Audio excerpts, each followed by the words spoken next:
الحمد لله الحمد لله رب العالمين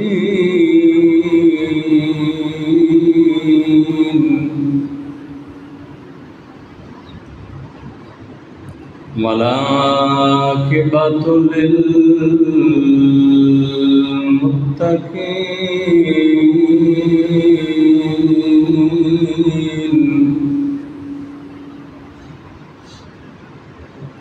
والصلاة والسلام على سيد الأنبياء والمرسلين وعلى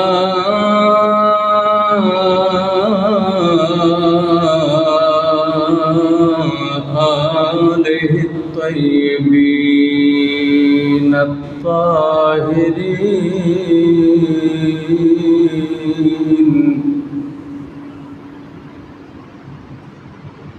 وأصحابه الراشدين وأوليائه الكاملين أما بعد فأعوذ بالله من الشيطان الرجيم بسم الله الرحمن الرحيم اهدنا الصراط المستقيم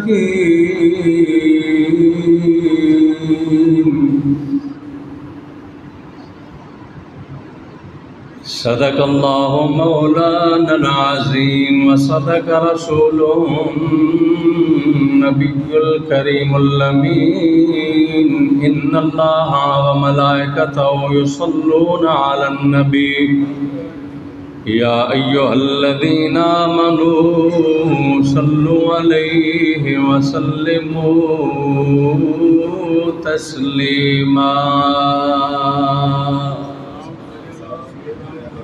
اللهم صل على محمد وعلى آل محمد كما صليت على إبراهيم وعلى آل إبراهيم إنك حميد مجيد اللهم بارك على محمد وعلى آل محمد كما باركت على إبراهيم وعلى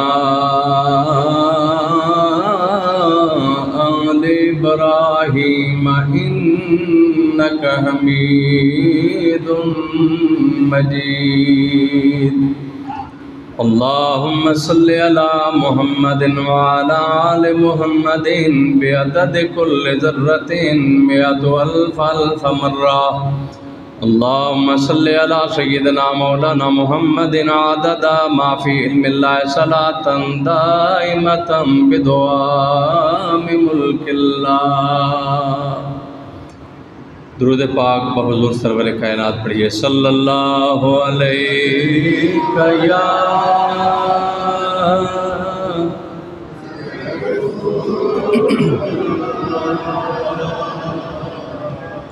وسلم علیکہ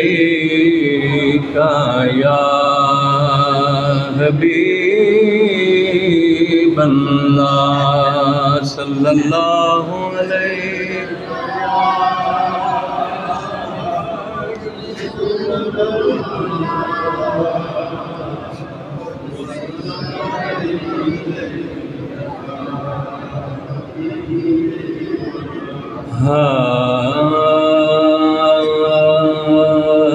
کیسے سمجھیں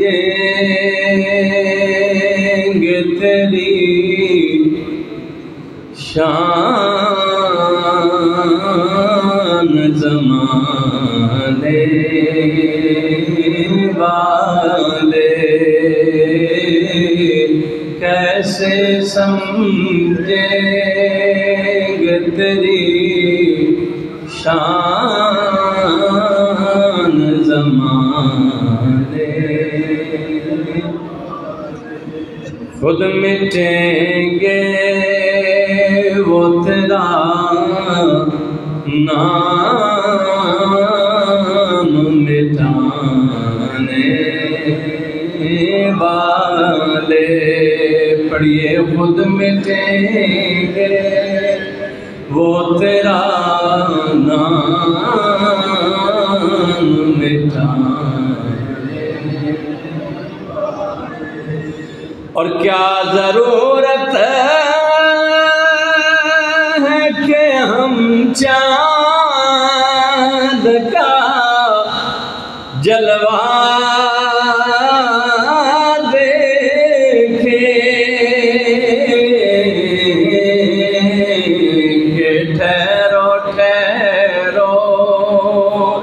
کہ ہے وہ زلف ہٹانے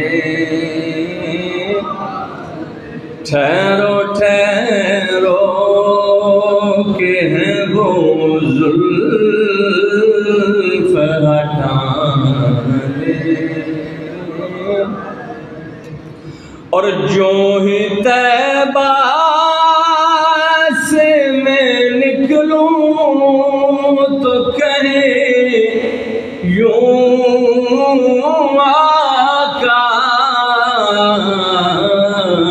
لوٹ آؤ اے میرے شہر سے جانے لوٹ آؤ اے میرے شہر سے جانے اور ان میں زہرا بھی ہے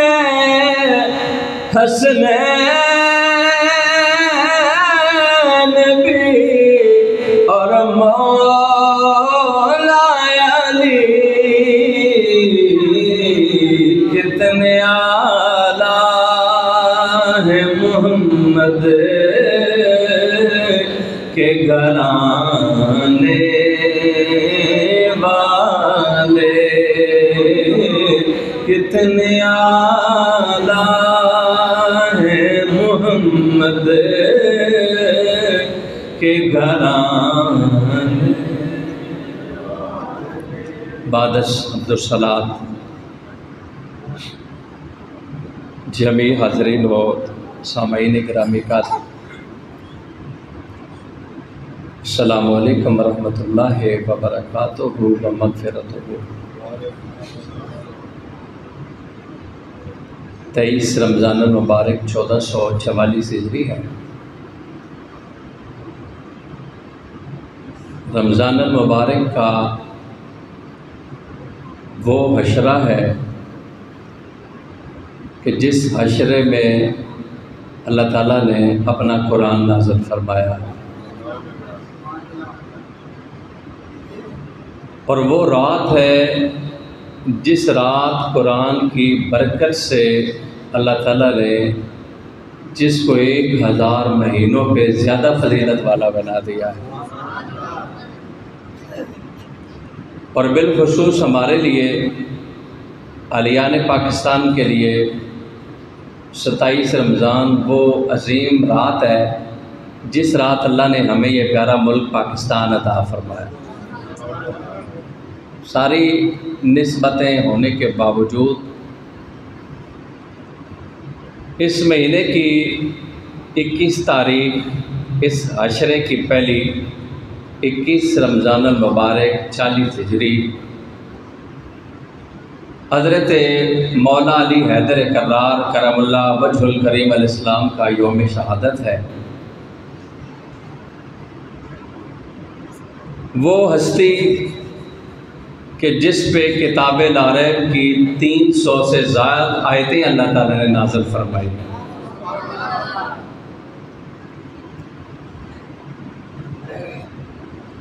وہ ہستی کے جو مظہر کردار رسول بھی ہے، جو مظہر جمال رسول بھی ہے، جس کو رفاقت رسول بھی ملی ہے اور رفاقت بطول بھی ملی ہے۔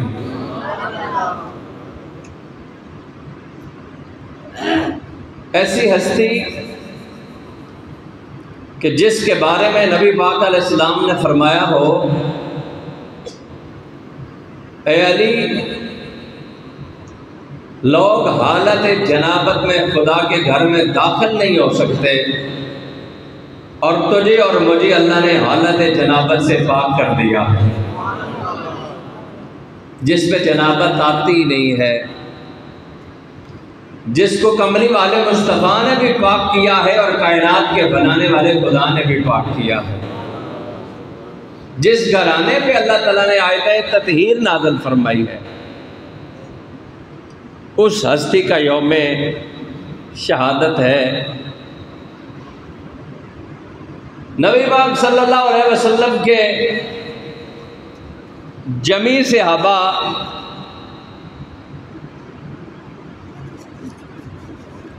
جنہوں نے حالت ایمان میں حضور کو دیکھا ہے، حضور کی ذات پہ ایمان لائے ہیں، ان کا مقام سارے زمانے سے اعلیٰ ہے۔ کم و بیش 1.25 لاکھ صحابہ، 1,24,000 ہر صحابی بڑی شان والا ہے جس نے میرے آقا کی زیارت کی ہے ایمان کی حالت میں، پھر اس پہ قائم رہا۔ ساری روئے زمین کے بڑے بڑے مومن، صالح، ولی، کتب، ابدال، کلندر، غوث، غوث الاغیاث، غوث اعظم، تابعین، تبع تابعین سارے جمع ہو جائیں، صحابی کی جُتی سے لگنے والی دھول کے برابر نہیں ہو سکتے۔ ہر ایک کو اپنی جگہ پہ اللہ تعالیٰ نے ایک انفرادی مقام عطا کیا ہے۔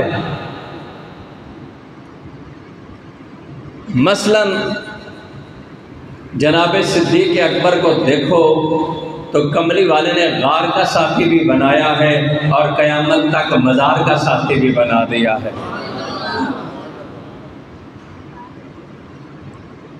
یہ آپ کی فضیلت ہے۔ حضرت فاروق اعظم رضی اللہ عنہ وہ ہستی ہیں کہ میرے نبی نے فرمایا کہ عمر کے سائے سے بھی شیطان بھاگتا ہے، جدھر عمر کا نام آ جائے شیطان اس رستے کو چھوڑ دیتا ہے۔ یہ آپ کی فضیلت ہے۔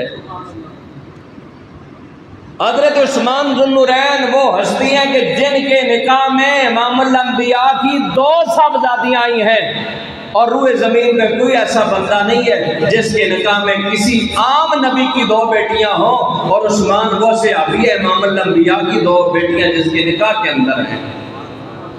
ہر ایک کی اپنی جگہ پہ انفرادی حیثیت ہے۔ جو انفرادی حیثیت اللہ نے تاجدار حل تھا، مرتضی، مشکل کشا، شیر خدا، حضرت مولا علی حیدر کرار کو عطا فرمائی ہے، یہ آپ ہی کا حصہ ہے، یہ کسی اور کے حصے میں نہیں ہے۔ ایک ایک فضیلت پہ اگر دیکھا جائے تو بڑا وقت درکار ہے۔ وہ ہستی ہیں کہ جو پیدا ہوئے ہیں کعبۃ اللہ میں، اور پالا ہے جنہیں امام الانبیاء نے، جس نے آنکھ کھولی ہے تو آغوش مصطفیٰ میں، پیدا اللہ کے گھر میں ہوا ہے، پرورش مصطفیٰ کی گود میں پائی ہے، اور آنکھ کھولی ہے تو سب سے پہلے مصطفیٰ کے چہرے مدعا کی زیارت کی ہے۔ وہ ہستی کہ نبی پاک صلی اللہ علیہ وسلم آپ کے فرمان کے مطابق حضور کے جگر کا ٹکڑا سیدہ کائنات فاطمہ الزہرا سلام اللہ علیہا جناب صدیق اکبر نے فرمایا تھا کہ میں نے علی حضور سے سنا ہے کہ میں نے اس روئے زمین کی سب سے اعلیٰ بیٹی، سب سے اعلیٰ مرد کے نکاح میں عطا فرمائی ہے۔ تو یہ فضیلت کسی اور کے حصے میں کہاں، یہ فضیلت بھی کسی اور کے حصے میں کہاں کہ نبی بحیثیت نبوت کے منصب کے آپ کائنات کے روحانی باپ کی حیثیت رکھتے ہیں، اور علی وہ ہستی ہیں کہ جن کو کملی والے نے دنیا آخرت میں اپنا بھائی فرمایا ہے۔ آپ کی انفرادی حیثیت اپنی جگہ، یہ ساری سرکار ہی کی نسبت ہے۔ اب اس موضوع کو اور قرآن کے موضوع کو، چونکہ یہ قرآن کے نزول کا عشرہ ہے، میں نے سوچا ایسی آیت کریمہ پڑھوں جن میں قرآن کا ذکر بھی ہو جائے اور محل قرآن کا ذکر بھی ہو جائے۔ سورہ فاتحہ کی ایک آیت کریمہ میں نے پڑھی، اللہ تعالیٰ ارشاد فرماتا ہے اہدنا الصراط المستقیم۔ ہر بندہ مومن ہر نماز کے اندر کھڑا ہو کے چاہے فرض ادا کرے، واجب پڑھے، سنت پڑھے، نفل پڑھے، تراویح پڑھے، کسی نماز میں بھی ہر رکعت میں بندہ جب رب کے حضور قیام کی حالت میں سیدھا کھڑا ہوتا ہے، وہ سب سے پہلے اللہ تعالیٰ کی تعریف و ثنا بیان کرتا ہے۔ اس کی تعریفیں بیان کر کے پھر اپنے من کی بات کرتا ہے کہ ہمارے پروردگار ہمیں سیدھی راہ پر چلا، ہمیں سیدھی راہ پر چلا۔ اب بندہ نماز میں کھڑا ہے تو کیا یہ سیدھی راہ نہیں ہے؟ مسجد میں ہے تو کیا یہ سیدھی لوگوں کی راہ نہیں ہے؟ ہر رکعت میں بندہ کہتا ہے ہمیں سیدھی راہ پہ چلا۔ کسی نے یہ ترجمہ بھی کیا ہمیں سیدھی راہ دکھا، اور اعلیٰ حضرت عظیم البرکت فرماتے ہیں وہ تو اس نے دکھا دی ہے، اے پروردگار ہمیں سیدھی راہ پہ چلا۔ اب وہ کون سی راہ ہے؟ انسان ہے راستوں کا واقف نہیں ہے کہ اس نے کس راہ پہ جانا ہے، کس راہ کا اس نے انتخاب کرنا ہے کہ جو اس کی چنی ہوئی راہ ہو، جس پہ اس سے پہلے بھی کوئی چل کے اس منزل کو انہوں نے پا لیا ہو۔ تو ایسے چلنے والے لوگ تو ہیں، قرآن نے ان کو انبیاء، صدیقین، شہداء، صالحین کہا ہے، لیکن بندہ چونکہ واقف نہیں ہے اس راہ سے، بندہ اس راہ میں شیطان جو ہے اس نے بھی رائے مل کے کھڑا ہو گیا ہے، جس نے وسوسے پیدا کرنے ہیں انسانوں کے سینوں میں، اور اس نے اللہ سے مہلت لی ہے کہ میں تیرے بندوں کو گمراہ کروں گا۔ وہ کبھی نیکوں کاروں کی صورت اختیار کر کے، کبھی عالموں کی صورت اختیار کر کے، کبھی اپنے چہرے کو باشرہ کر کے اس راہ میں کھڑا ہوتا ہے کہ اس راستے پہ جو گزرے گا میں اس کو گمراہ کروں گا۔ لیکن پاک پروردگار فرماتا ہے لہین تجھ سے جو ہو سکے کر، جو میرے بندے ہیں وہ تیرے بہکاوے میں آنے والے، جو میرے ہیں وہ تیرے بہکاوے میں آنے والے۔ بندہ سوچ رہا ہے پروردگار ہمیں مثال چاہیے، ایگزامپل چاہیے ہمیں۔ ہم جب کوئی نیا لیسن دیکھتے ہیں، کوئی نئی ایکسرسائز دیکھتے ہیں، تو ہم اینڈ پہ جناب اس کی ایگزامپل پہ غور کرتے ہیں کہ دیکھیں اس کا طریقہ کیا ہے، فارمولہ کون سے اڈاپٹ کرنا ہے ہم نے یہاں پہ۔ تو بندہ جناب کوئی نہ کوئی رہنمائی تلاش کرتا ہے، کوئی نمونہ ڈھونڈتا ہے، مثال ڈھونڈتا ہے۔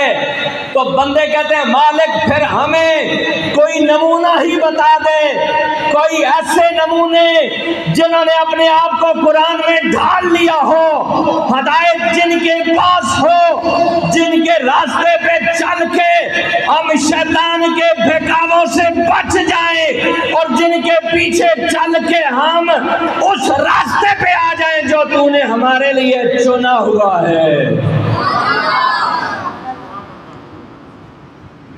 تو پروردگار کہتا ہے آؤ پھر میں تمہیں کچھ نمونے دیتا ہوں۔ وہ دو نمونے ہیں ہمارے پاس۔ پہلا نمونہ آپ دیکھو، بندے نے ہدایت کا سوال کیا، سورہ فاتحہ کے اندر آپ نے آیت کریمہ پڑھی، وَلَضَّالِّينَ تک آپ نے پڑھا۔ اب آیت کریمہ کی، سورہ فاتحہ کی آیت کریمہ مکمل ہوئی، سورہ بقرہ کا آغاز ہوا، تو پاک پروردگار نے فرمایا میری بارگاہ میں سیدھی راہ مانگنے والوں آؤ، اب میں تمہیں تمہارے سوال کا جواب دیتا ہوں۔ اب پاک پروردگار اپنی بارگاہ میں سوال کرنے والوں کو، سیدھی راہ مانگنے والوں کو جواب دیتا ہے، میری بارگاہ میں تم نے ہدایت مانگی ہے، سیدھی راستے کا سوال کیا ہے، آؤ میں تمہیں جواب دیتا ہوں۔ الف لام میم۔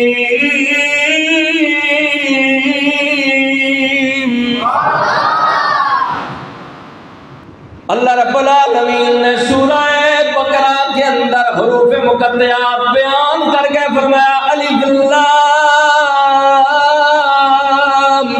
میم ذالک الکتاب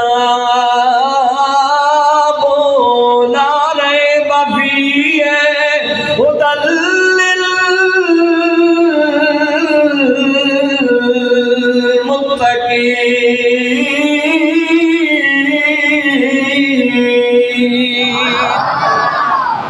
حروف مقطعات بیان کر کے اللہ تعالیٰ فرماتا ہے یہ وہ کتاب ہے جو لا ریب ہے، ہر شک سے پاک ہے، اور ہدایت مانگنے والوں ھدی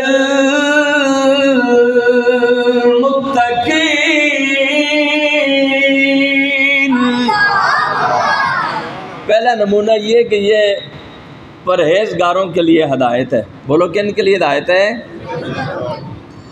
پرہیزگاروں کے لیے ہدایت ہے، ہدایت دینے والی کتاب۔ اور اگر میں ترجمہ کروں، ابھی میں نے حضرت محمد کا قرآن پڑھا، اب میں اس کا ترجمہ حضرت میاں محمد کی زبان میں کرتا ہوں۔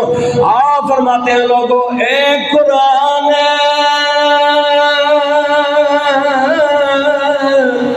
نورانی شیشہ سدھی راہ دکھاوے تے جو کوئی پڑھے تے عمل کماوے تے ستا جنت جاوے۔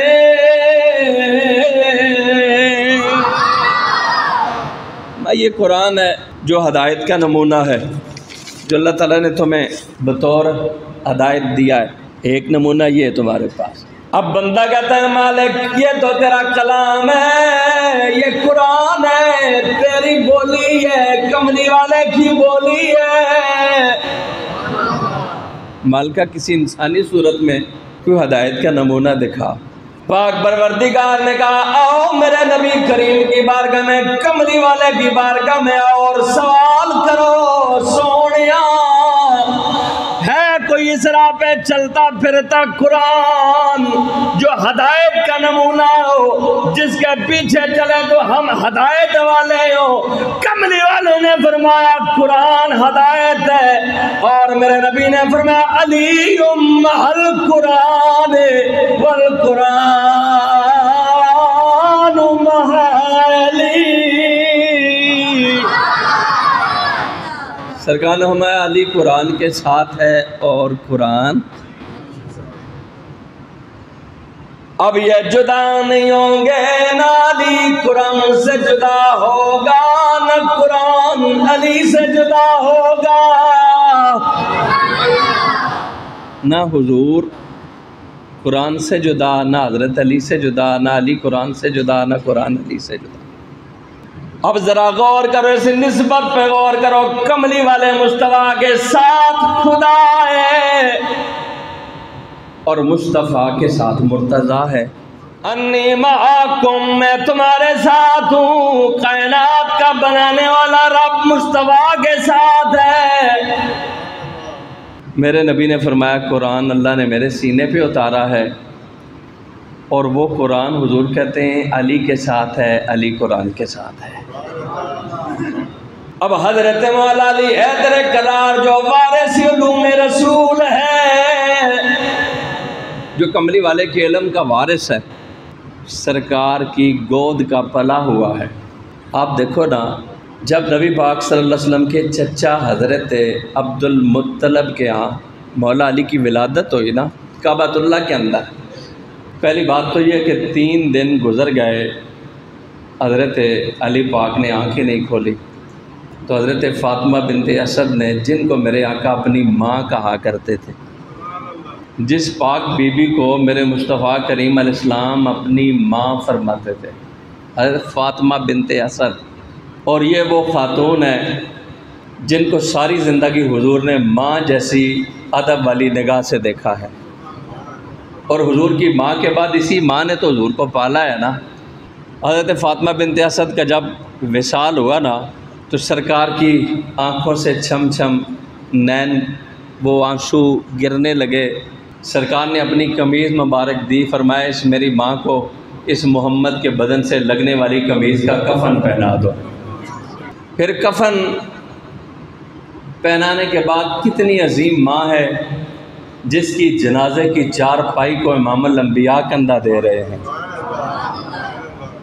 جن کندھوں پہ مور نبوت ہے، اور وہ کندھے جس ماں کو اٹھا کے لے جا رہے ہیں اس ماں کی عظمت پہ قربان جائیں۔ جس ماں کا جنازہ امام الانبیاء نے پڑھا، اور جس ماں نے ہجرت کی مدینہ نبی پاک صلی اللہ علیہ وسلم کے ساتھ، سرکار نبی پاک صلی اللہ علیہ وسلم جنازہ پڑھانے کے بعد تمام صحابہ موجود تھے، سرکار ہمارا ٹھہر جاؤ ابھی دفنانا نہیں۔ سرکار پہلے خود اترے حضرت فاطمہ بنت اسد کی قبر میں، نہ صرف اترے بلکہ سرکار لیٹ گئے قبر میں، نہ صرف لیٹے بلکہ سرکار نے پہلو بھی بدلے قبر میں۔ سرکار باہر آئے، سرکار ہم اب دفنا دو، محمد کے وجود نے اس کی قبر کو جنت کا باغ بنا دیا۔ تو آپ دیکھو اس ماں کے جب گود منور ہوئی نا، 3 دن گزر گئے تو حضرت علی پاک نے تو آنکھیں نہیں کھولیں۔ حضرت فاطمہ بنت اسد نے فرمایا جاؤ اس کے بھائی محمد بن عبداللہ کو بلا کے لاؤ۔ سرکار آئے، سرکار نے جو ہی ہاتھوں پہ اٹھایا تو مولا علی پاک نے آنکھیں کھول دیں۔ سرکار مسکرائے۔ کسی نے عاشق نے مولا علی کی زندگی میں پوچھا کہ پیدا ہوئے تو 3 دن آنکھیں نہیں کھولی، کس لیے؟ آپ نے کہا تھا تہیہ کر کے آیا تھا، سب سے پہلے اگر دیکھوں گا تو چہرہ مصطفیٰ کو دیکھوں گا۔ پیدا کعبے میں ہوا ہے، رب کا گھر بھی نہیں دیکھا، ادھر تو اوپر بت بھی پڑے ہوئے تھے، لیکن آنکھ کھولی ہے تو چہرہ رسول کی زیارت کی ہے۔ سرکار نے پہلے دن سے ہی لے لیا جس نے آغوش نبوت میں پرورش پائی ہے۔ جب اللہ رب العزت نے سرکار کو حکم دیا نا وانذر عشیرتک والاقربین، اپنے عزیز و اقارب کو، رشتہ داروں کو بلاؤ اور اللہ تعالیٰ کا پیغام دو، میسج کنوے کرو، اللہ کی وحدانیت کا پیغام دو انہیں، اور یہ ظاہر کرو کہ آپ اللہ کے رسول ہو۔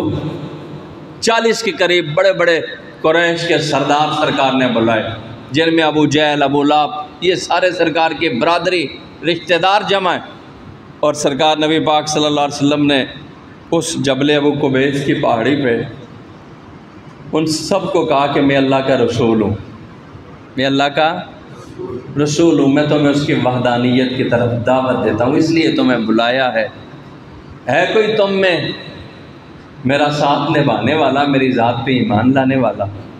کوئی تیار نہ ہوا، بلکہ ان کی انگلیاں اٹھنے لگیں، چرب زبانیں اٹھنے لگیں حضور کے خلاف۔ دنیا کی تاریخ نے دیکھا ایک 8 سال کا پتلی دبلی ٹانگوں والا ایک 8 سال کا بچہ اٹھ کے کھڑا ہو گیا۔ 8 سال کا بچہ کھڑا ہوا، پتلی دبلی ٹانگوں والا کھڑا ہوا، دونوں ہاتھ بلند کر کے کہتا ہے اشہد ان لا الہ الا اللہ سونیا میں تیرا ایمان کا گواہ ہوں، میں تجھ پہ ایمان لاتا ہوں۔ لوگوں دنیا کی تاریخ حیران ہے، یہ کوئی اور بچہ نہیں، مولا علی حیدر کھدار ہے۔ اور جناب ابو طالب چاہتے تو منع کر دیتے نا، لیکن آپ نے منع، بلکہ حضرت جعفر کو بھی آپ نے کہا تھا جاؤ، ایک بھائی میرے نبی کے دائیں جانب ہو، ایک بائیں جانب ہو، کہ دربار رسالت کے بس دو ہی تو عنصر ہے، ایک مال خدیجہ کا، ایک خون ابی طالب۔ سرکار کو تو نفع انہی دو مالوں نے دیا ہے، ایک خدیجہ کے مال نے، ایک ابو طالب کے مال نے، کہ دربار رسالت کے بس دو ہی تو عنصر ہے، ایک مال خدیجہ کا، ایک خون ابی طالب۔ حضرت مولا علی حیدر کرار آپ بچوں میں سب سے پہلے حضور کی ذات پہ ایمان لائے۔ سب سے پہلی نماز جناب خدیجہ و مولا علی نے حضور کی اقتداء میں پڑھی ہے۔ امام صاحب رحمۃ اللہ علیہ فرماتے ہیں کہ جوان مردوں میں حضرت صدیق اکبر پہلے مومن، بچوں میں مولا علی حیدر کرار پہلے مومن، عورتوں میں سیدہ خدیجہ الکبریٰ پہلی مومنہ، اور غلاموں میں حضرت زید بن حارثہ پہلے مومن۔ یہ سارے پہلے ہیں۔ اور آپ دیکھو ان کی شان پہ، فضیلت پہ، عظمت پہ، تو نبی پاک صلی اللہ علیہ وسلم نے فرمایا جس نے علی سے محبت کی اس نے مجھ سے محبت کی، اور جس نے علی سے بغض رکھا اس نے مجھ سے بغض رکھا، اور جس نے مجھ سے بغض رکھا اس نے میرے رب سے بغض رکھا۔ حضرت مولا علی حیدر کرار آپ ایسی ہستی ہیں کہ جنہوں نے ساری زندگی اپنے پاس بچایا ہی کچھ نہیں ہے، چاہے وہ مال حضرت علی اصغر کی صورت میں ہے تو وہ بھی کربلا میں قربان ہوتا دیکھا ہے دنیا نے، اور مال آپ نے بچایا ہی کچھ نہیں، اس لیے آپ اکثر فرماتے تھے کہ مجھ پہ کبھی زکوٰۃ ہی فرض نہیں ہوئی، اس لیے کہ زکوٰۃ کے لیے تو ایک خاص نصاب کا ہونا ضروری ہے اور اس پہ سال کا گزرنا ضروری ہے، تو جو نماز کی حالت میں انگوٹھیاں اتار کے دے دے، جو پاس بچائی کچھ نہ، تو زکوٰۃ کدھر فرض ہوتی ہے اس پہ؟ وہ تو سخی تھے کہ آل اولاد کے لیے، حسنین کریمین کی صحت یابی کے لیے آپ نے 3 روزوں کی منت مانی۔ ایک دن بھی سوالی آیا دروازے پہ عین افطاری کے وقت، گھر میں اتنا کچھ نہیں تھا کہ جس سے جناب افطاری تیار کی جاتی، مولا علی حیدر کرار نے اپنی تلوار جا کے بازار میں فروخت کر دی۔ کھانا تیار ہوا، عین افطاری کا وقت ہوا، تو دروازے پہ آنے والے نے کہا مسکین آیا ہے، اے نبی کے گھر والوں تمہارے دروازے پہ، دن بھر کا بھوکا ہوں، کچھ کھایا پیا نہیں۔ پورا محلہ دستک دیتے دیتے اس بی بی پاک زہرا کے بوئے آ گیا ہے، کہنے لگا اب سخت بھوکا ہوں، کھانے کے لیے کچھ دے دو۔ آپ نے سارا کھانا اٹھایا، لا کے اسے دے دیا، تو سیر ہو کے کھا لے، خود پانی سے افطار کر لیا۔ دوسرا دن ہوا، پھر افطاری کے لیے انتظام کیا، کھانا تیار ہوا، سامنے رکھا، افطاری کا وقت ہونے والا ہے، تو دروازے پہ یتیم آ گیا۔ اس نے کہا یا اہل بیت النبوہ انا یتیم، بھوک لگی ہے، نبی کے گھر والوں تمہارے دروازے سے تو سوالی کوئی خالی جاتا ہی نہیں ہے، کھانے کا سوال ہے دے دو، سارا کھانا اٹھایا اسے دے دیا، خود پانی سے افطار کر لیا۔ تیسرے دن پھر دستک ہوئی تو ایک قیدی آ گیا، سرکار مولا علی پاک نے سارا اپنے حصے کا، اپنے بچوں کا، بیوی کا سارا کھانا اسے دے دیا اور پانی سے افطار کیا، نڈال ہو گئے۔ جب سرکار کو اطلاع ہوئی کہ حضرت علی پاک نے آج تیسرا دن ہے، رب کے مہمانوں پہ کھانا قربان کر دیا ہے، تو سرکار تشریف لائے۔ سرکار نے فرمایا علی 3 دنوں سے کھانے تو نے فقیروں میں بانٹتی ہے، کیا تو جانتا ہے وہ فقیر کون تھے؟ سرکار نے فرمایا اے علی وہ مختلف بیش بدل کے رب کا جبریل تیرے دروازے پہ آ رہا تھا، وہ کوئی یتیم اور قیدی نہیں تھا، مسکین نہیں تھا، وہ بار بار جبریل آ کے تیرا امتحان لے رہا تھا کہ ذرا دیکھے تو صحیح نبی کے گھر والے کتنی سخی ہیں، کتنے اعلیٰ ہیں محمد کے گھر آنے والے۔ اور حضرت مولا علی حیدر قرار کی یہ شان دے کہ اللہ کا قرآن کہتا ہے وَيُطْعِمُونَ الطَّعَامَ عَلَىٰ حُبِّهِ مِسْكِينًا وَيَتِيمًا وَأَسِيرًا۔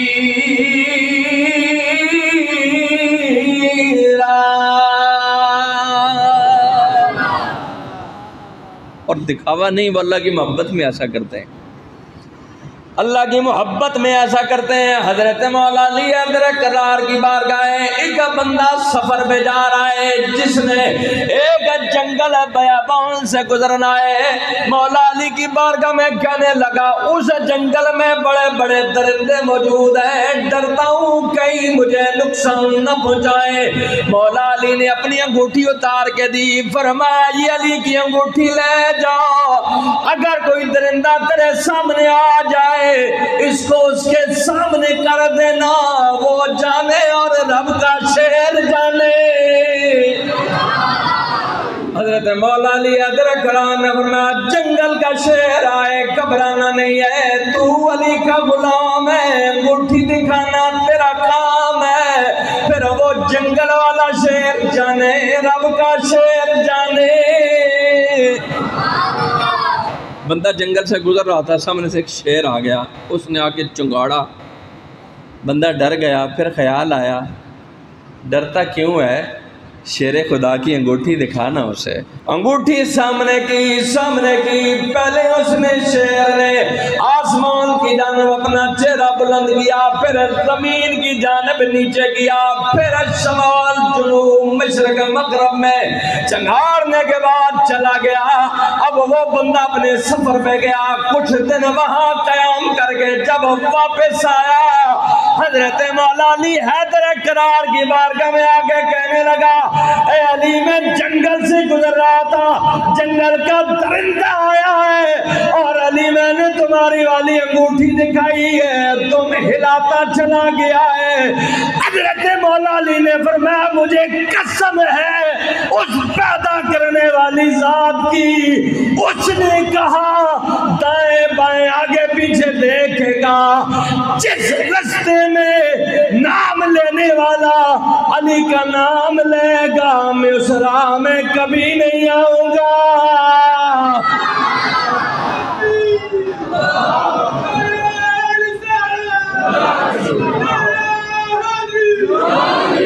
فرمایا جس رستے میں تمہارا نام لیا جائے گا میں اس رستے میں کبھی نہیں آؤں گا۔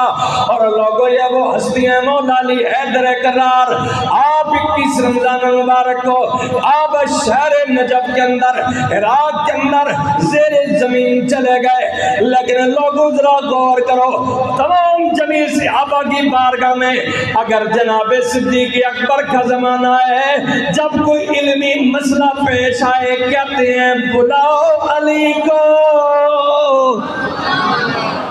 حضرت عمر کا زمانہ ہو کہتے ہیں بلاؤ علی کو، عثمان کا زمانہ ہو ہر کوئی کہتا ہے بلاؤ علی کو، علی کو بلاؤ کہ علی مولا، علی مولا، علی مولا، علی مولا، جدا لہموں کا لہمی شان